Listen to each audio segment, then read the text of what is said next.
വയോധികയെ ആക്രമിച്ച സംഭവത്തിൽ യുവാവിനെ കണ്ണനല്ലൂർ പോലീസ് അറസ്റ്റ് ചെയ്തു. കണ്ണനല്ലൂർ മുളവർക്കുന്നിൽ സ്വദേശി ഷാനവാസിനെയാണ് അറസ്റ്റ് ചെയ്തത്. അക്രമത്തിൽ വയോധികയുടെ ഭർത്താവിനും പരിക്കേറ്റിരുന്നു.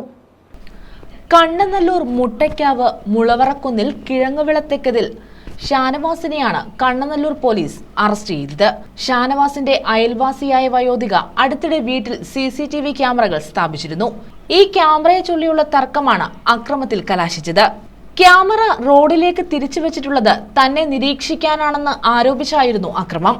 പ്രകോപിതനായ അയാൾ CCTV ക്യാമറ തല്ലി തകർക്കുകയും വയോധികയെ അസഭ്യം പറയുകയും കഴുത്തിന് കുത്തിപ്പിടിച്ച് തള്ളി നിലത്തിടുകയും ചെയ്തു.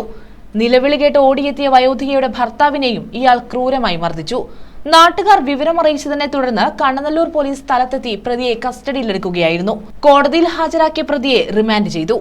കണ്ണനല്ലൂർ CI S ശ്രീകുമാറിന്റെ നിർദ്ദേശപ്രകാരം SI-മാരായ ജിബിൻ, ഹരിസുമൻ, CPO-മാരായ അത്തീഫ്, ഷാനവാസ് എന്നിവരടങ്ങുന്ന പോലീസ് സംഘമാണ് ഇയാളെ പിടികൂടിയത്.